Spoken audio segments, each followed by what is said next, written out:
Quick introduction to David Berkowitz. The majority of people will have imagined themselves in horrible or desperate situations. Most likely, one of those situations would be in front of a serial killer.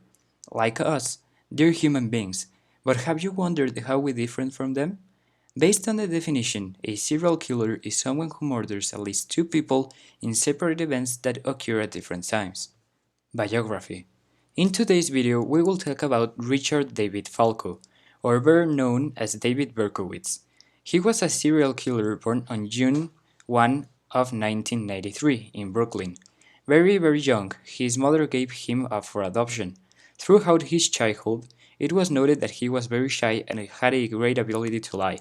At the age of 14, David loses his adoptive mother, who dies of cancer.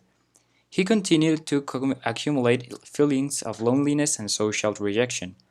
All of this got intensified when his adoptive father remarried and moved to Florida in 1971 without him.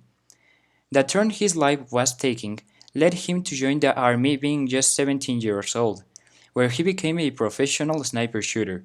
In 1974 he returned, but the things were just like before. He was finally arrested on August 10 of 1977, 11 days after his last murder. Psychological disorders. He had struggles to make friends, and he was bullied during school. He was introvert and private. Since he was really young, he and his friends created the Women's Hater Club. All the mental health problems started to appear when his adoptive mother died. He had a bad time with several depressions and anger issues, and he started to attack some women, and having headaches. His sister tried to help, but she couldn't. After being arrested, David was diagnosed with paranoid schizophrenic.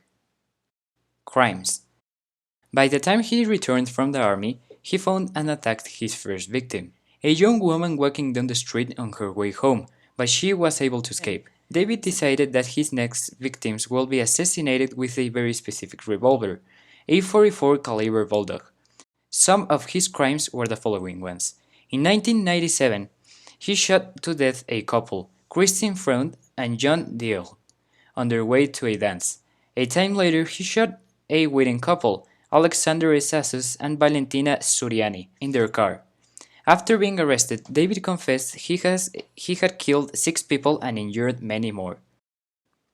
Capture and trial. Police started to see a pattern in the crimes. Berkowitz was arrested on August 10 of 1977, 11 days after he committed his last murder.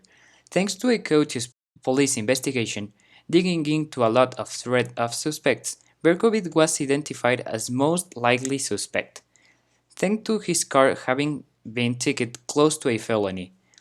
On May 8, 1978, the state and judge found him guilty and was sentenced to 365 years of prison.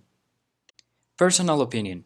Probably, if David hadn't such a devastating life, he wouldn't have been a criminal on his life. On one hand, I feel slightly guilty knowing his history. However, the crimes he committed are unforgivable.